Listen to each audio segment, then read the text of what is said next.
Hey, K1 ornithologist, I lost where I was going there. Grab your journal. We are going to finish it up today. So let's review the birds we have learned about. So we've done the bald eagle. Keep watching them online. The great horned owl. The scaled quail, which I think are some beautiful birds. The California gull, which we learned was the state bird of Utah. The red-necked grebe. And now we're going to go in order the last three. So we've got the red-headed woodpecker. So find that in here. Oh, it's right away. Oh, that was easy. Not the first page, but the second page. Find that, and we're going to get started. So we can finish these three and go on our field trip on Monday. All right, the red-headed woodpecker. So you're going to write the word woodpecker. It's a long word. Right here on that line. Capital W. Pause it if you need to on the word.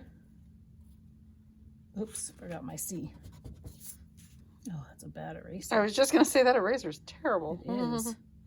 It's hard writing from the side. Oh, that is a horrible eraser. You can go up on this one. Sorry. All right, so let's read some of our facts. The red-headed woodpecker fly to catch insects in the air or on the ground. They feed on trees or gather and store nuts. They are omnivores, which means they eat insects, seeds, fruit, berries, and nuts. They're kind of like us. They have their protein and their fruits and their seeds and nuts, so all of that. So omnivores. So before we read more, let's work on here. The red-headed woodpecker blanks to catch insects in the air. Do you remember what that word was? What do? They don't just pick them off the ground. They're in the air, so they're flying. So woodpecker fly to catch insects in the air. But it's weird because the red-headed woodpecker, I guess they're saying it as plural. Woodpeckers, yeah. Mm-hmm. Yeah. Anyway, yeah, sorry. I know. It's all good, yeah. Language. That's a grammar So it's thing. a grammar thing, exactly. Woodpeckers fly is Yeah. what I would probably do. So if it bothers you, add an S to woodpeckers. All right. They are omnivores, which is that big word. They eating insects, seeds, fruits, berries, and nuts. And so that's just a fact. We didn't have to write anything. So the next one is about their nest. Oop, a bullet was missed. So it says their nest, and look at, there it is. There's a hole in a tree, and there's a picture of the inside. They nest in a hole in a dead part of a tree or even a utility pole. And they lay about 4 to 7 eggs in early May, which is now. So you might be seeing some of them lay their eggs. So here on the thing it says they nest in a what? A hole. A hole. Yeah. In a dead part of a tree or utility. So I'm like, what word? I know, me too. So hole. H-O-L-E. All right, so there's the red-headed woodpecker. And I don't know that we have those here, but if you go outside, you can listen for other kinds of woodpeckers. Yes. And you might see some climbing on a utility pole, as a matter of fact. And hear them. And hear them, All right, definitely. oh, the next one. We have those here. Turkey vulture. Although I never see them, but I know they do live in Utah. I don't see them. So that's towards the end by the scaled quail. Check him out. And all of it, remember yesterday we were looking at their different beaks. So even we'll look at the end, the different beaks and feet or talons. All right, so let's write the first word. We have turkey on here already. Sorry, my first time I used a marker went through. Vulture is what we're going to write next. V-U-L-T-U-R-E, vulture. So the turkey vulture finds its food using its great eyesight and sense of smell.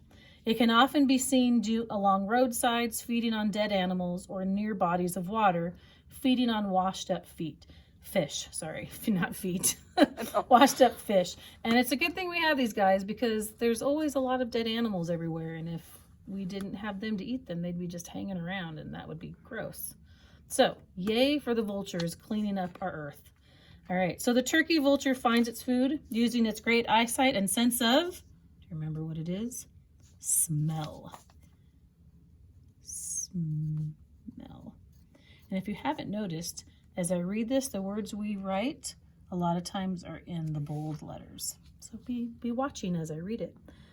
All right, let's keep going. The turkey is its name. It comes from the bald red head that closely looks like the head of a wild turkey. So there's a closer up view of what that red head looks like. The feet of the turkey vulture are like the feet of a chicken. Look at that. They cannot be used to lift or carry food. So that's why they always go on the ground on the side of the road. They don't carry like an eagle does or a great horned owl. They're just to stand on. Let's see where I end up. Instead, the feet help to hold the food in place while they eat. So the last one down here says the bald blank head looks like the head of a wild turkey. What color is it? Do you remember? Red head. So you're writing red. All right, so there's the turkey vulture, our last stop of birds we'll be looking for. Oh, one of my favorites, the mallard duck. We sometimes have a mallard here at school. Well, Yep. it's a pair, a male and a So female. you've got, and that's what this is. So you have the male with the beautiful shiny green head, and then this is the female. So the mallard duck. Find that in your paper, in your journal. It's next to the California gull. And we'll finish this one up. So we're going to write duck. We've got mallard already here. So duck goes in this spot. How many of you have ever seen a mallard duck? I remember the two. I had a picture of them too when here in the on the front porch area. All right, the male birds have a glossy green head and are gray on the wings and the belly, while the female have mainly brown speckled feathers. So let's go back to our journal. Oh, I did see. Now here I said they were going to be in bold, and they're not. The male birds have a glossy, what color? Green head. So you're going to write green. Lots of colors we've been writing in here. Green, Green.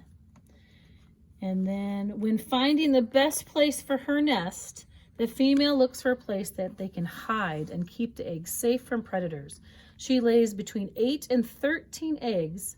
And when the ducklings hatch, they're able to swim right away. I always love seeing the little ducklings walking or waddling and swimming.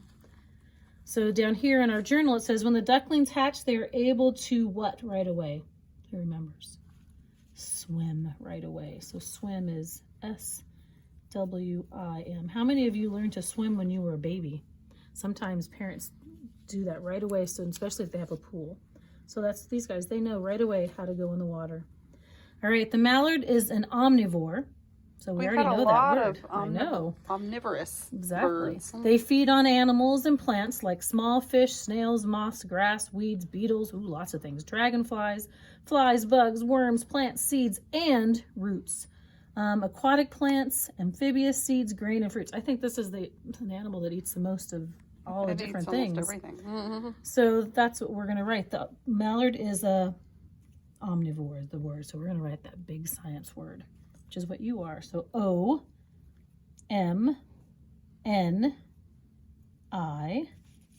and then V-O-R-E,